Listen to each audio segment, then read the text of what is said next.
Hello, नमस्ते, Quora. मेरी notch एक तरह तोड़ी और आप देखना चाहें पहाड़ी swagger talks.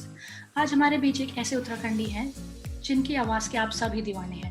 Failure is simply the opportunity to begin again. पहले से ज्यादा मेहनत से कुछ बेहतर करें अपने आसपास के लिए। बहुत शुक्रिया। ये है एक पहाड़ी ऐसा भी। हाय नमस्कार, कैसे हैं आप लोग। मेरा नाम है आरजे काव्य, उत्तर का पुत्र नाम से भी आप जानते हैं। प्लीज वेलकम कीजिए मिस्टर आरजे काव्य का।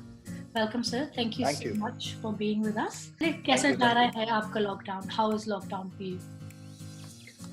लॉकडाउन तो अच्छा है यार। आई मीन मेरे को ऐसा लगा कि बहुत टाइम बाद इस तरह का चीज आई जहाँ पे लोग घरों में बंद थे। बट एक क्रिएटिव इंसान होने के नाते आई थिंक आपको सोचना होता है कुछ ना कुछ। तो यही हुआ मेरे साथ। लोग जब ये बोल रहे थे कि हम 12 घंटे सो रहे हैं या 15 घंटे सो रहे हैं, मेरे साथ कभी भी नहीं हुआ, ट्रस्ट मी। बिकॉज लगातार काम चल रहा था, घर से चल रहा था, वीडियोस बन रहे थे। और अच्छी चीज ये हो गई कि लॉकडाउन ने एक अपॉर्चुनिटी दी कि हाँ यार, वीडियो के थ्रू भी लोगों से कनेक्ट हुआ जा सकता है। आई थिंक हम सब ने ये सीखा इस लॉकडाउन से, चाहे मैं हूँ, आप हो, या हम सभी लोग। तो लॉकडाउन का ये फायदा जरूर हुआ। एंड अब तो इंडिया में, यहाँ देहरादून में ओपन हो चुकी हैं ऑलमोस्ट सारी चीजें। बट फिर भी प्रिकॉशंस वगैरह लेने रहते हैं। एंड ठीक है, overall all is well. That's great. So, when I did your research, मुझे पता चला कि आप काफी जगह पे गए थे, कोलकाता, जयपुर, आपने काफी सिटीज में काम किया है. So, after all, आपको वापस देहरादून में what brings you back? Like, आपको क्या लगा कि आपको वापस देहरादून में आके ही काम अब करना है या establish होना है? वो ना, मेरे को लगता है वो स्वदेश के अंदर एक गाना था ना, वो गाने के बीच में लाइनें आती हैं, वो मिट्टी की जो है कैसे तू भुलाएगा। तो आई थिंक वो दिमाग में था। और मुझे ऐसा लगता है कि ऊपर वाला ना, बहुत चीजें मुझे ऐसे लगती हैं कि हम खुद नहीं क्रिएट करते हैं, या हम सिर्फ सोचते हैं और उसके हिसाब से कुछ चीजें उसके आसपास हो जाती हैं। मेरे साथ भी शायद यही हुआ कि मैंने शुरुआत एक ऐसी जगह से करी। मैं कुछ दिनों पहले बोल रहा था, इनफैक्ट एक 1.5 साल पहले, हाँ, जब मेरी शादी हुई तो हम वो वीडियो शूट कर रहे थे। तो जो शूट कर रहा था उस भाई ने पूछा, तो मैं उसको ये बात बोल रहा था कि यार, जब मेरी फर्स्ट जॉब थी ना, जब जोधपुर गया, क्योंकि मेरा कोई कनेक्शन नहीं था जोधपुर से। मैं बागेश्वर से हूँ, दिल्ली में 11th-12th किया, एंड सडनली मैं रेडियो में आता हूँ, और वो भी जोधपुर जैसी जगह पहली बार जब मैं वहां पहुंचा था, तो मैं ये सोचता था यार, यहाँ मतलब क्या कनेक्शन हो सकता है। बट वो कनेक्शन एक्चुअली में 10 साल बाद मालूम चला कि जब मेरी शादी वहीं वहीं से हो गई। तो मेरे को लगा कि शायद अगर मैं नहीं गया होता तो ऐसा कैसे होता, राइट। तो कोई ना कोई चीज ना किसी वजह से जरूर होती है। तो जब इतने साल बाहर काम किया, जोधपुर, कानपुर, जयपुर, कलकत्ता, दिल्ली, दिल्ली में करते करते मुझे रियलाइज हुआ कि यार, जो मैं करना चाह रहा था, मैं दिल्ली हमेशा से, मेरे को बॉम्बे, क्योंकि जैसे फिल्म इंडस्ट्री है और लोगों का सपना रहता है, मैक्सिमम आरजेस का भी, जो वीजे बनते हैं या एक्टर बन जाते हैं बाद में, बहुत सारे हैं ऐसे आरजेस, सबका सपना रहता है कि बॉम्बे जाए।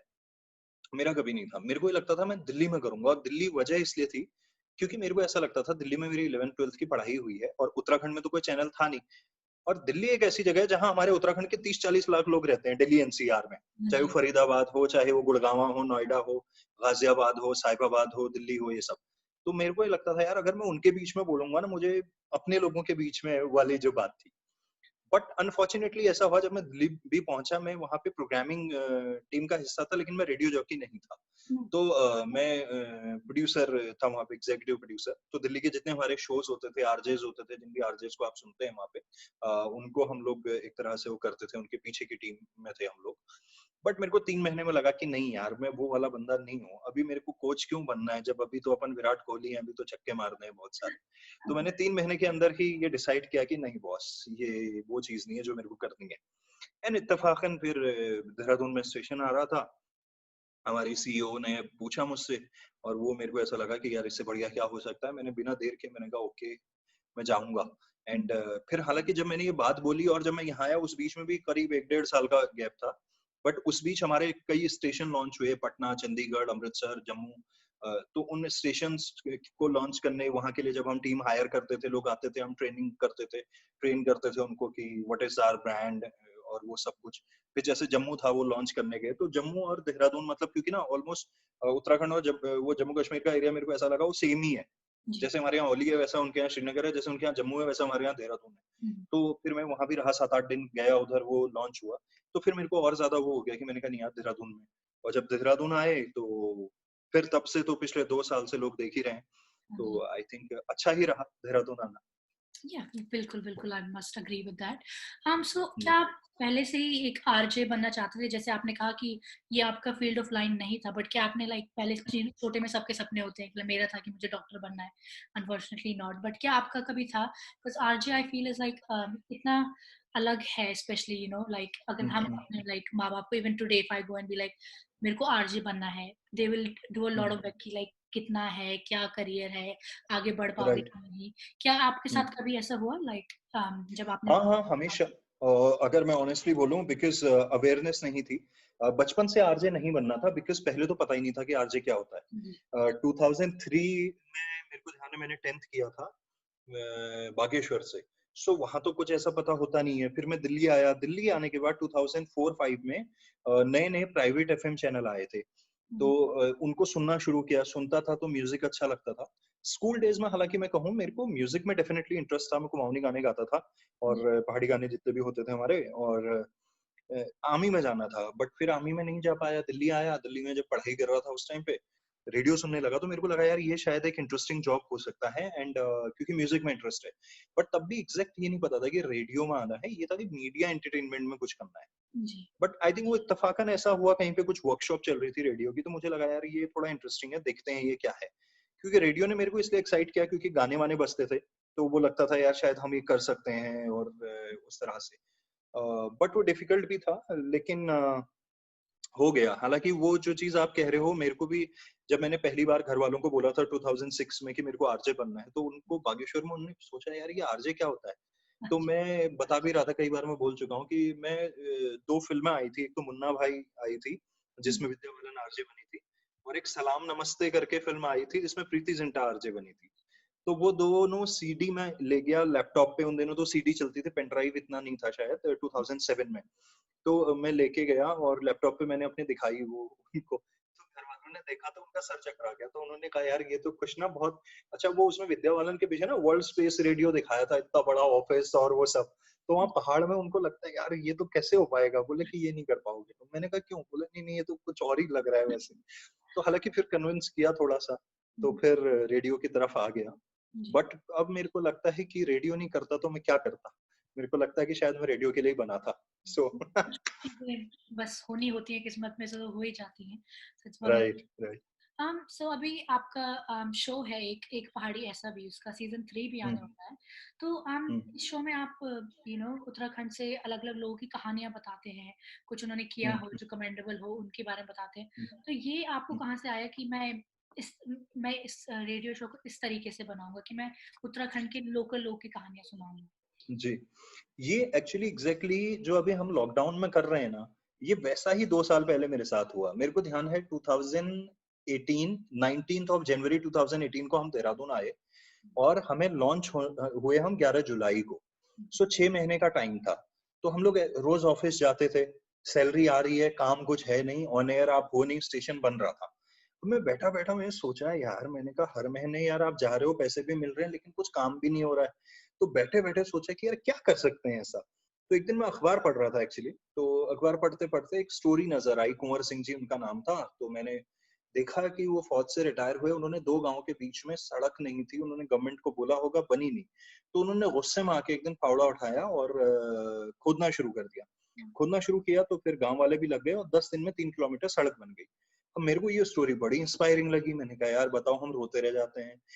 तो मैंने कहा यार ये कहानी कहनी चाहिए। फिर हुँ, मैंने सोचा अगर मैं इसको ऐसे ही बोल दूँगा, जैसे अभी मैंने बोला, अब इतने में ये तो आधे मिनट में खत्म हो गई स्टोरी। जी, मैंने कहा इसमें तो मज़ा ही नहीं आएगा।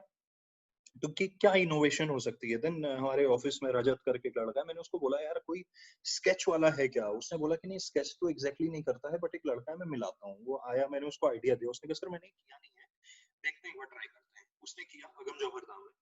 तो उन्होंने वो किया तो हमें अच्छा लगा, मैंने टीम को दिखाया अपनी, उन्होंने कहा यार ये अच्छा है, तो आई सेड इसको करते हैं। तो उत्तर का पुत्र जो मेरा यूट्यूब चैनल है एक्चुअली उसकी शुरुआत ही इस चीज़ से हुई। मैंने एक एपिसोड डाला, ठीक-ठाक रिस्पॉन्स आया, फिर दूसरा डाला, तब तो सब्सक्राइबर भी नहीं थे, पर 1000 डेढ़ 2000 लोगों ने देख लिया वो किसी तरह।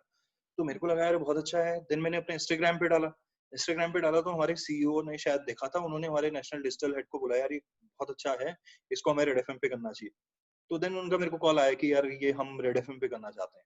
तो आई सेड ओके, तो फिर हमने उसको फेसबुक पे डालना शुरू किया और अभी उसका थर्ड सीजन है इस बारी की, तो हम कोरोना हीरोज के साथ कर रहे हैं उसको। तो इस तरह से इसकी शुरुआत हुई थी एक्चुअली। जब आपने डिजिटल मीडिया की बात कर ही दी है, so for me I feel radio back in the days एक अकेला साधन था या मीडियम था जिसे लोग एंटरटेनमेंट बोलते थे, यू नो लाइक एक ही तरह में एक ही गाना आता था या उसी में चीजें सुनाई जी देती थी, जब टेलीविजन भी इतना इम्पोर्टेंट नहीं था। बट अब रेडियो को पिछले काफी सालों में काफी डेवलप भी हुआ है, यू नो पॉडकास्ट आने बैठ गए हैं, वीडियो इंटरव्यू जैसे आप यूट्यूब में डालते हैं। तो आपको क्या लगता है कि आगे आने वाले टाइम में एज अ रेडियो जॉकी ये रेडियो और ये प्रोफेशन कहाँ आगे आपको बढ़ता हुआ दिखता है to you know engage more audience? देखिए, मैं अगर ऑनेस्टली बोलूं, मेरी बल्कि आज अभी जब हम ये बातचीत कर रहे हैं और इससे पहले कल परसों और इस पूरे लॉकडाउन में मेरी लगातार कई लोगों से इस बारे में बात हुई। लोगों ने ये कहा कि रेडियो खत्म हो जाएगा और डिजिटल क्योंकि हो रहा है। लेकिन मैं अभी भी एक बात कहता हूँ, आप देखिए आज भी हिंदुस्तान के कितने शहरों में एफएम चैनल चल रहा है। जैसे आपके यहाँ मैंने देखा है अब्रॉड में, आपके यहाँ कम्युनिटी रेडियो बहुत चलते हैं, आपके यहाँ इंटरनेट रेडियो बहुत चलता है, राइट? इंडिया में अभी कम्युनिटी रेडियो का भी लोगों को अवेयरनेस नहीं है। गवर्नमेंट ने 4,500 कम्युनिटी रेडियो खोलने का बोला, 400 खुल के बंद हो गए उसमें से आधे से ज्यादा। इंटरनेट रेडियो की तो यहाँ अवेयरनेस ही नहीं है लोगों को कि इंटरनेट रेडियो होता क्या है। और अगर मैं प्राइवेट एफएम चैनल की भी बात करूं या कम्युनिटी की भी, आज भी हिंदुस्तान के आप यही देख लो ना, मैं छोटा एग्जांपल देता हूँ। Uttarakhand as a state, India के जितने भी स्टेट हैं उसमें आई थिंक पॉपुलेशन वाइज अगर देखोगे जो आखिरी के 10-12 छोटे स्टेट हैं उसमें नाम आएगा। यहाँ भी आज तक सिर्फ एक प्राइवेट एफएम चैनल है जो देहरादून में है, बाकी हमारे 13 डिस्ट्रिक्ट अभी भी वैसे ही है, वहां है ही नहीं कोई चैनल। तो ऐसा ही पूरे हिंदुस्तान का हाल है। तो अगर सही तरीके से सोचा जाए, अगर पॉलिसी बने, मुझे लगता है रेडियो बहुत इफेक्टिव मीडियम है। अगर देखिए इंडिया और अब्रॉड में थोड़ा सा एक फर्क क्या हो रहा है, क्योंकि आपके यहाँ म्यूजिक रॉयल्टी वगैरह का इशू नहीं है, यहाँ म्यूजिक रॉयल्टी बहुत ज्यादा है। यहाँ पे जो स्टेशन लगाने की कॉस्ट है वो करोड़ों में जा रही है और उसका जो है रेवेन्यू जनरेशन उस तरह से नहीं है। अगर उसको थोड़ा सा ये मिनिमाइज करें तो आई थिंक मुझे लगता है हर डिस्ट्रिक्ट के लेवल पे रेडियो खोला जा सकता है और खोलना चाहिए। क्यों? देहरादून में बैठ के बहुत मुश्किल है रेडियो के ऊपर अल्मोड़ा या पिथौरागढ़ की बात करना, क्योंकि वो यहाँ से तो वहां सुनाई नहीं दे रहे। और देहरादून में बैठे व्यक्ति को क्या मतलब है पिथौरागढ़ में क्या हो रहा है। जी। तो इसलिए मुझे ऐसा लगता है कि रेडियो में तो बहुत पोटेंशियल बहुत ज्यादा है। दूसरी चीज डिजिटल जो है, मुझे लगता है कि दोनों को साथ में लेके चलना चाहिए, जैसा मैंने किया। मैंने रेडियो को, भले ही मेरा रेडियो सिर्फ देहरादून में दिखाई दे रहा है, बट मेरी वीडियोस आप लोग वहां बैठ के भी देख रहे हो, राइट? तो रेडियो नहीं सुनाई दे रहा है बट वो वीडियोस पहुंच रही हैं। उत्तराखंड के गांव में मैं अभी औली गया था, तो मैं, मेरी वाइफ और हमारे कुछ फ्रेंड्स थे, हम औली में थे। बहुत अच्छी जगह है, स्कीइंग के लिए बहुत अच्छी है। हम लोग वहां पे थे तो हम एक रेस्टोरेंट में खाना खा रहे थे, तो दो बंदे आए, दूर से मुस्कुरा रहे थे, तो मैं समझ गया शायद वो पहचानने की कोशिश कर रहे हैं। तो उन्होंने बोला कि आप, मैंने कहा हाँ मैं वही हूँ। मैंने कहा आप सुनते हो? बोले कि नहीं, सुन तो नहीं पाते हैं, हम आपके वीडियोस देखते हैं। तो मुझे लगता है कि हमें दोनों को साथ में ले जाना है। जो रेडियो की अपनी इंपॉर्टेंस है और जो वीडियो है डिजिटल, उसकी अपनी इंपॉर्टेंस है। तो दोनों को अगर हम साथ में लेके चलेंगे तो आई थिंक बहुत आगे जा सकते हैं। जी बिल्कुल। सो आपका कहना है कि रेडियो आज भी उतना ही एंगेजिंग है, बस हमको टाइम के साथ आगे बढ़ने की भी जरूरत है, यू नो डिजिटल मीडिया को भी अडैप्ट करने की जरूरत है। बिल्कुल, आई एग्री विद दैट। सो अभी तो आप इतने मतलब जाने माने हैं, आपकी आवाज इतनी फेमस है, लोग आपकी आवाज से पहचानते हैं। इवन न्यूजीलैंड में हम इंटरव्यू करने से पहले फैमिली में बता रही थी, तो हमने कहा आरजे कावे, तो हाँ हमने सुना है उनका, you know everybody knows you in Uttarakhand and people of Uttarakhand. But क्या आपको इनिशियल डेज में ऐसा कभी टाइम था जब आपको क्रिटिसिज्म मिला हो आपकी आवाज के लिए, या आपको रिजेक्शन मिला हो कि नहीं आप नहीं आगे बन पाएंगे इस चीज को, you know like Amitabh Bachchan got a rejection, so did you get anything like that? I think आप पहले हो जिन्होंने 12 साल के करियर में ये सवाल पूछा है, और मैं पहली बार ये किसी को बोल रहा हूँ। तो ऑनेस्टली बोलो तो हाँ, इनफैक्ट मैं आपको दो एग्जांपल देता हूँ। एक तो सबको पता है, जैसे हमारे पहाड़ वालों का थोड़ा ना स श ज ज का बड़ा प्रॉब्लम होता है। पहाड़ क्या है, वो थोड़ा यूपी बेल्ट बिहार वालों का भी है वो। सो वो वाला तो चलो ठीक है, कॉमन हो गया, वो सबके साथ होता है। आप सोचो रेडियो में सिलेक्शन के बाद, मैं जोधपुर में था, एग्जैक्टली मैं नाम नहीं बताऊंगा उनका, तो वो साउंड इंजीनियर थे। तो जो एड्स की वॉइस ओवर होती है ना, वॉइस ओवर देते हैं हम, तो उन्होंने अंदर बुलाया मेरे को, मैंने वॉइस ओवर किया। अब मैं था ही 17.5 18 साल का, पतली सी आवाज थी, आज जितनी बेस नहीं था या इतनी मैच्योर नहीं थी, बट ऑब्वियसली 17.5 18 साल का व्यक्ति कैसी होती है, मान लो मेरी आवाज ऐसी है, आप आज 18 के हो, आपकी अलग है। तो मैंने पढ़ा वो, अब उन्होंने बोला कि ये रीड करो, ये वॉइस ओवर है। मैंने देखा, मैंने जैसे, मुझे नहीं पता था एग्जैक्टली कैसे करना, उन्होंने टोनालिटी उसका नहीं बताया कि क्या टोन चाहिए, मैंने अपने हिसाब से कर दिया। वो बाहर आए, उन्होंने प्रोग्रामिंग हेड को बोला कल से ना इसको अंदर स्टूडियो में मत भेजना। कह रहे क्या पतली पतली सी आवाज निकालता है यार, ये अजीब सा बोल के चला गया है, कह रहे कौन सुनेगा ये ऐड, और उसने भगा दिया मेरे को। और मेरे को बड़ा वो लगा, मैंने कहा यार एक बार बताते तो सही कि मुझे बोलना कैसे था, आपने मुझे पकड़ा दिया, मैंने बोल दिया और आपने भगा दिया मेरे को, और बाहर 4 लोगों के सामने बोल दिया। लेकिन 1 साल बाद ही मैं समझ गया कि कैसे करना है, मैंने काम करना शुरू किया, और उसके बाद मैंने एक जिंगल लिखी थी, और खुद ही लिखी, खुद ही वो कंपोज करी, म्यूजिकल जिंगल थी वो, एंड खुद उसको वॉइस ओवर किया। और मैं और एक कोई और बंदा था, तब तक वो चेंज हो चुका था, उसने उसको प्रोड्यूस किया। और फिर हमने जो है वो अपने स्टेशन हेड को सुनाया जब वहां पे, और वो भी लाइट ऑफ करके स्टूडियो की। मैंने कहा लाइट्स ऑफ करो, अब सुनो इसको। जब उन्होंने सुना, बोले यार ये क्या बन गया है। एंड यू ट्रस्ट मी कि हम, वो एक पान मसाला कंपनी थी वहां की, और अक्रॉस राजस्थान, राजस्थान में मतलब जिस कंपनी के लिए मैं उस वक्त काम करता था, उनके 5 चैनल थे, एक दूसरा चैनल था, उनके 5 चैनल, वो मिला के 10 स्टेशन पे वो उस वक्त प्ले हुआ था राजस्थान के अंदर, ठीक 1 साल बाद। तो ऐसा हुआ था मेरे साथ। What a story. So since you were talking about, आप बोल ही रहे हैं कि like आपकी वॉइस को क्रिटिसिज्म मिला था, बट मैंने कहीं किसी बहुत famous RJ, again I won't take her name, but उन्होंने बोला था कि as an RJ you have to reinvent yourself, आपको अपने आप को री इन्वेंट करना पड़ता है कि आप मोनोटोनस ना हो जाएं, या आपके तरीके पुराने ना हो जाएं, and you have to keep on researching, कि लाइक ओपनिंग लाइंस कैसे रखेंगे। सो क्या आप उस तरीके से करते हैं कि क्या आप स्पॉन्टेनियस हैं मोस्ट ऑफ द टाइम, या आप अपना रिसर्च करके रखते हैं एंड अपने आप को करते रहते हैं? देखिए, हालांकि इस मामले में ना मैं बड़ा लकी रहा हूँ, लकी इसलिए रहा हूँ बिकॉज एक तो मैंने क्या किया, कभी भी ना अपनी ऑडियंस को भी बोर नहीं होने दिया और खुद को भी, बिकॉज मैंने हर 2 ढाई साल में ना शहर बदल दिए। तो जैसे मैंने जोधपुर से स्टार्टिंग करी, तो 2.5 साल वहां किया, देन मैं कानपुर आ गया, 3 साल वहां किया, देन जयपुर गया, 2.5 साल वहां किया, देन कलकत्ता गया। तो क्या होता है, जब भी आप किसी नए शहर में जाते हो, ऑब्वियसली वो उस शहर की एक वाइब होती है, तो आप वहां का कंटेंट उठाते हो। 6 महीने तो आपको शहर समझने में लग जाते हैं, तो आपके लिए सब कुछ नया होता है। अगले 6 महीने में आप बोलने की कोशिश करते हो, उसके 1 साल में आप खुद को एस्टेब्लिश करते हो। सो मेरे लिए कभी भी वो वैसा वो नहीं रहा, तो हमेशा ही ये रहा।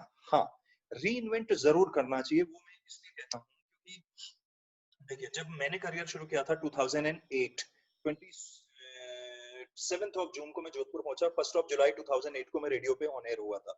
तो आप एक चीज समझिए, उस वक्त पे ऑर्कुट चलता था, फेसबुक इतना इंडिया में पॉपुलर नहीं था, 2009 के बाद शुरू हुआ। आज आप व्हाट्सएप पे आ चुके हो, आज हम वीडियो कॉलिंग के थ्रू इस तरह से, न्यूजीलैंड में आप हो, मैं देहरादून इंडिया में हूँ, हम लोग इतनी आसानी से बात कर पा रहे हैं। तो टेक्नोलॉजी का इस्तेमाल, आई थिंक मैंने उस चीज को हमेशा, मतलब जब मैं यहाँ भी आया देहरादून, मैंने वही किया कि या तो मैं ये कर लेता कि भाई मैं रेडियो में सिर्फ देहरादून के 40 किलोमीटर में सुनाई दे रहा हूँ, सिर्फ उतना अपने को वो रखता, और या मैं अपनी रीच बढ़ाता। तो मैंने टेक्नोलॉजी का राइट टाइम पे इस्तेमाल किया, खुद को उसके लिए तैयार किया कि हाँ यार ऐसा करना चाहिए। हालांकि मैं बहुत ज्यादा फेवर में नहीं था, मैं ऑनेस्टली बताऊं, मैं ये सोचता था कि यार देखिए, रेडियो जो है वो ऑडियो मीडियम है, रेडियो को रेडियो रहने दो, टीवी मत बनाओ। बट फिर मेरे को ये रियलाइज हुआ कि रेडियो को मैं रेडियो रखूं, और जो वीडियो है उसको मैं सेपरेट रखूं, और अगर दोनों को मैं मिक्स कर सकूं कहीं, कि यहाँ की कुछ बातें यहाँ ले आऊं और कुछ यहाँ की यहाँ ले आऊं, तो आई थिंक मैंने वो बीच वाला ब्रिज बनाया, और वो ब्रिज बहुत अच्छा बना, और उसके फायदे बहुत हुए हैं। तो खुद को तो करना चाहिए, I am sure. Okay, so since बहुत अच्छे अच्छे आर्टिस्ट के इंटरव्यू लिए हैं, चाहे उत्तराखंड में हो, चाहे इवन बॉलीवुड सेलिब्रिटीज को आपने इंटरव्यू किया है, क्या आपको कभी लगता है कि जब सामने वाला बंदा कुछ बोल रहा हो, आप नहीं भी अग्री करते हैं, एज एन आरजे आपको डिप्लोमेटिक होना पड़ता है काफी टाइम्स? हो सकता है, बट ऐसा होता है ना, मैं हमेशा एक चीज सोचता हूँ, जब मैं किसी से क्वेश्चन पूछता हूँ, मेरे दिमाग में उसका कोई आंसर नहीं होता है ऑनेस्टली। अगर मेरे दिमाग में उसका आंसर होगा, तो मैं चाहूंगा कि सामने वाला वैसा ही आंसर करे, और वो नहीं करेगा, मैं डिसएग्रीमेंट में आ जाऊंगा। मेरा ये रहता है, मान लीजिए जो मैं क्वेश्चन पूछता हूँ, मेरा मकसद ये होता है, ये मेरा सवाल है और मैं इसका कुछ आंसर आपकी तरफ से जानना चाहता हूँ। अब वो आंसर चाहे सही है चाहे वो गलत है, वो आपकी अपनी राय है, अपनी ओपिनियन है, और जो आपकी ओपिनियन है मैं उसकी पूरी रिस्पेक्ट करता हूँ। मेरा पर्सनली उस बारे में क्या सोचना है, सवाल मैंने उनसे किया, उन्होंने मेरे से नहीं किया। जी, तो वो जो भी आंसर कर रहे हैं वो ठीक है। हुँ, लेट द पीपल डिसाइड ना, पीपल जो पब्लिक है वो डिसाइड करे कि उनको क्या लगता है। जी, और पब्लिक को भी मैं ये कहता हूँ कि आप ये मत सोचो कि आपके मन में जो है सामने वाला वैसा ही आंसर करे। अगर आपको लग रहा है आप सही हैं, वो आदमी ने सही आंसर नहीं किया, कोई बात नहीं। आप अपनी राय अपने पास रखिए या उसको रिलीज करिए कहीं पे। जिस व्यक्ति से पूछा गया उसने अपनी राय दे दी। जी। तो मैं कभी भी ये कोशिश नहीं करता हूँ कि मैं ये सवाल पूछ रहा हूँ तो मेरे को ये आंसर चाहिए, और जब तक आप नहीं बोलोगे मैं 4 बार उसी सवाल को फिर पूछूंगा आपसे। जी, तो जी। वो नहीं करता हूँ मैं।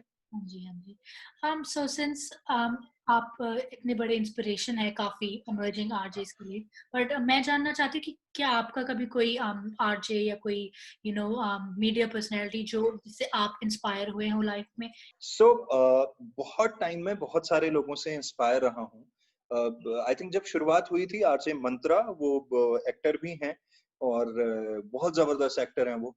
तो और उनकी रेडियो जॉकिंग मेरे को बड़ी पसंद थी, बिकॉज वो मैं उनका एक वीडियो देख रहा था, क्योंकि मेरी मुलाकात तो अभी 1-2 साल पहले हुई।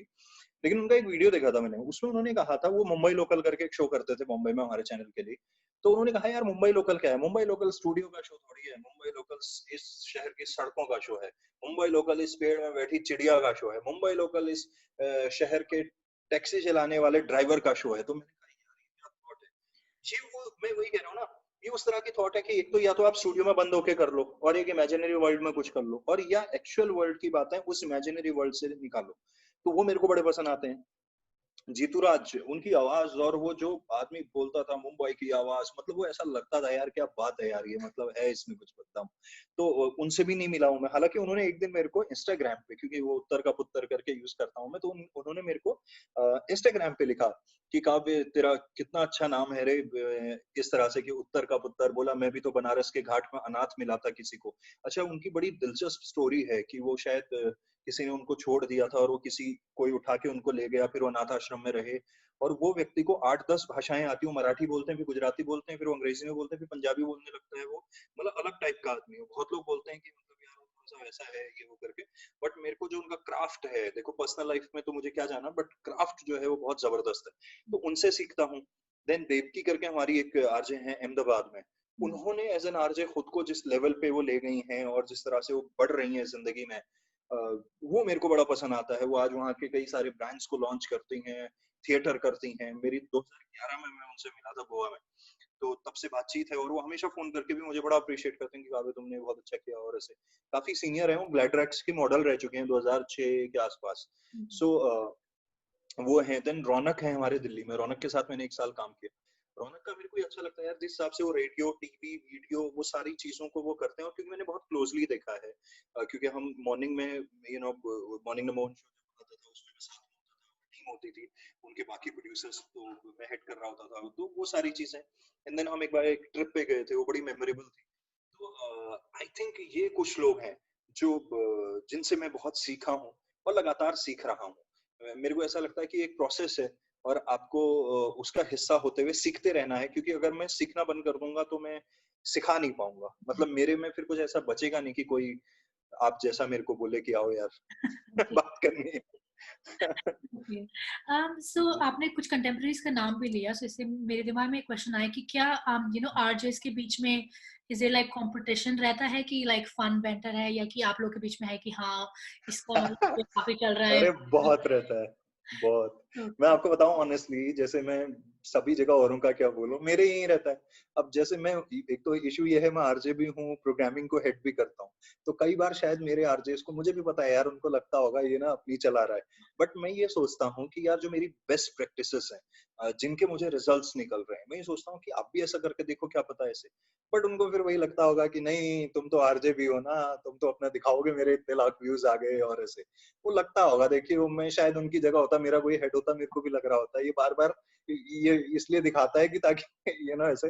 बट कंपटीशन, बट मैं ये सोचता हूँ कि उसमें गलत क्या है? आप मुझे ये बताइए ना, अगर मैं यहाँ पे इतना ब्लंटली आराम से मतलब मैं आरजेस के नाम ले रहा हूँ और मैं कह रहा हूँ मैं इनसे सीखता हूँ, कंपटीशन तो छोड़ो, मैं तो ये कह रहा हूँ कि यार मैंने इनके साथ काम करा है, कुछ के नहीं भी करा है, लेकिन मैं इनसे सीख रहा हूँ। जी, तो इम्पोर्टेंट ये है।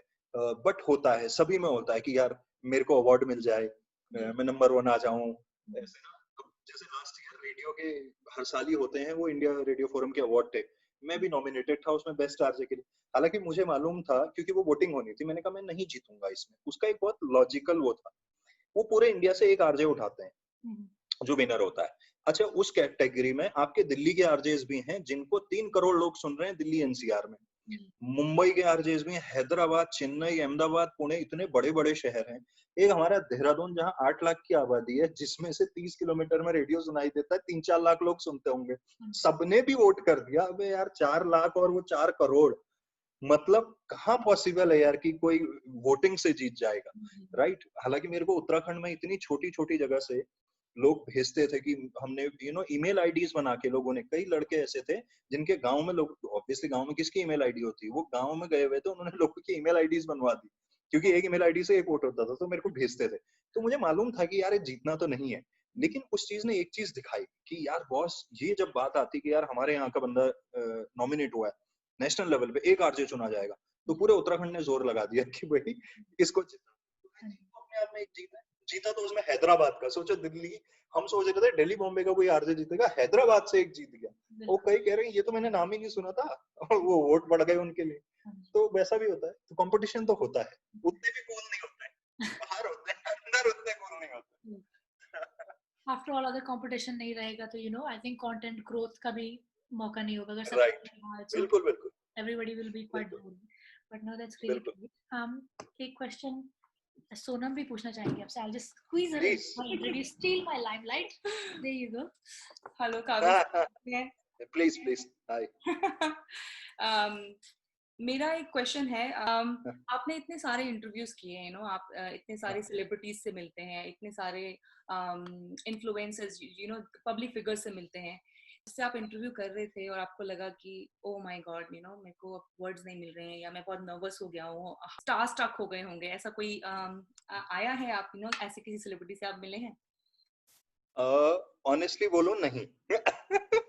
मैं इसका एक रीजन बताता हूँ, क्योंकि पता क्या होता है, वो कब होता है जब आप बहुत ज्यादा दिमाग में सोच के जाते हैं। जी। मैं हमेशा, क्या होता है, जब भी मैंने जितने भी लोगों का किया, मैंने बल्कि अफगानिस्तान के 2 प्लेयर हैं, मोहम्मद राशिद और मोहम्मद नबी, तो राशिद खान और मोहम्मद नबी, दोनों का, क्योंकि देखो लेजेंड है अपने आप में और बड़े प्लेयर हैं क्रिकेट के, और क्रिकेट वैसे भी इतना वो चलता है। जब मैं उनका भी करने जा रहा था, मेरी टीम ने कोऑर्डिनेट किया, मैं गया, हाय हेलो हुआ, मैंने थोड़ा सा अपने बारे में बताया, मैंने कहा करें।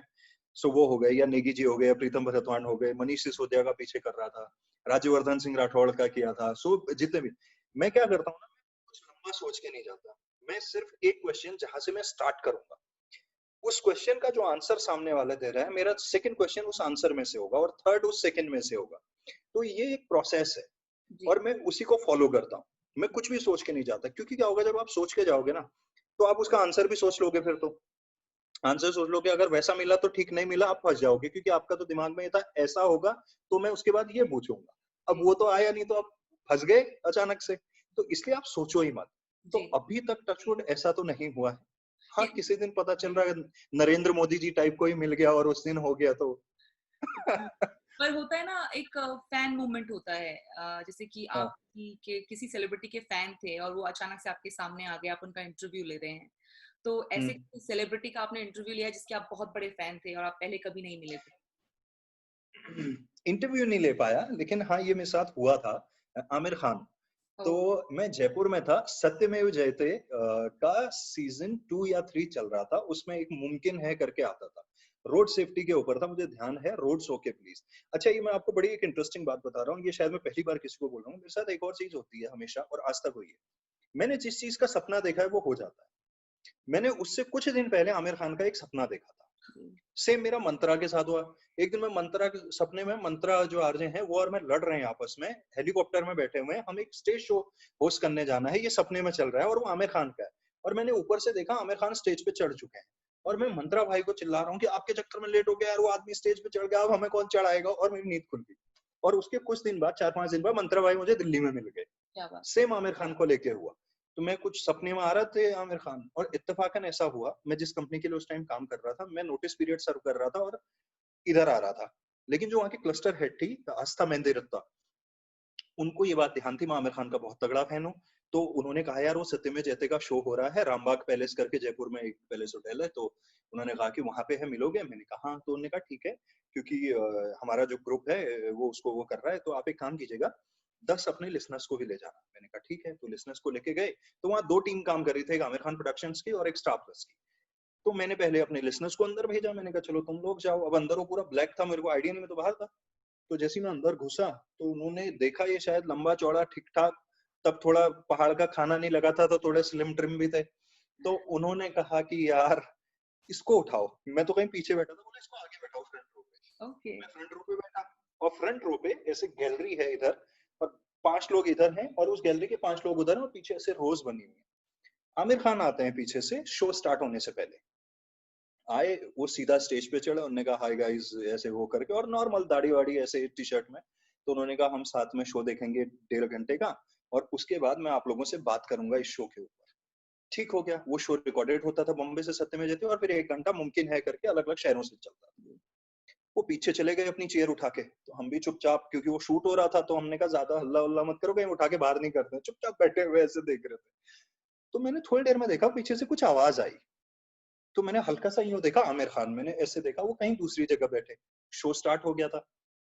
फिर थोड़ी देर में फिर से आवाज आई, तो शायद उनको अनकंफर्टेबल हो रहा था, किसी को दिख नहीं रहा था या क्या। उन्होंने अपनी चेयर उठाई और मेरे बगल में लगा दी। मैंने देख तो लिया, मैं सीधा आगे देखने लगा ऐसे, मैंने कहा मत देखो इधर। वो आए और उन्होंने हाथ घुमाया, हाय दिस इज आमिर। मैंने कहा कम ऑन, मतलब आपको बताने की जरूरत है क्या? तो मतलब मन में बोला, मैंने हाथ मिलाया, हाय हाय। एंड मैंने जो है चुपचाप 1.5 घंटा, और वो जैसा दिखाते हैं ना टेलीविजन में, बहुत बार लोग कहते हैं एक्टिंग कर रहे हैं, वो लिटरली मतलब जो जो वहां हो रहा था ना, वो इमोशन, मतलब वहां, जबकि वो शूट कर चुके हैं सेम एपिसोड, लेकिन अगर वहां कोई सीन है तो उनको रोना आ जा रहा था। कुछ भी है वो, मतलब ना एक्सप्रेशन वैसे, जैसे शो खत्म हुआ, देन उन्होंने पूछा कि आप क्या करते हैं? मैंने कहा मैं आरजे हूँ और ऐसे ऐसे।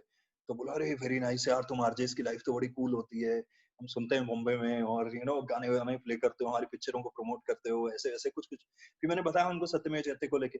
तो मेरा एक और दोस्त है कार्तिक करके, आरजे कार्तिक, वो बहुत पॉपुलर है, उसकी स्टोरीज करता है वो, और एक बड़ी अच्छी लाइन यूज करता है कि कर दिखाओ कुछ ऐसा दुनिया करना चाहे आपके जैसा। तो हम दोनों साथ रहते थे, तो कार्तिक और मैं, तो कार्तिक ने उनको बोली कि सर आपको पता नहीं, कार्तिक शाहिद कपूर का बहुत बड़ा फैन है, तो उसने आमिर खान को बोला कि सर आपको मालूम नहीं है ये कितना बड़ा फैन है आपका। तो फिर आमिर ने बोला अरे थैंक यू ये वो करके। तो मतलब वो मोमेंट ऐसा था ना, हम बाहर निकले, हमारे फोन ऑन तो जमा थे, दुनिया टीवी पे अपने को देख चुकी थी, अपने को मालूम है।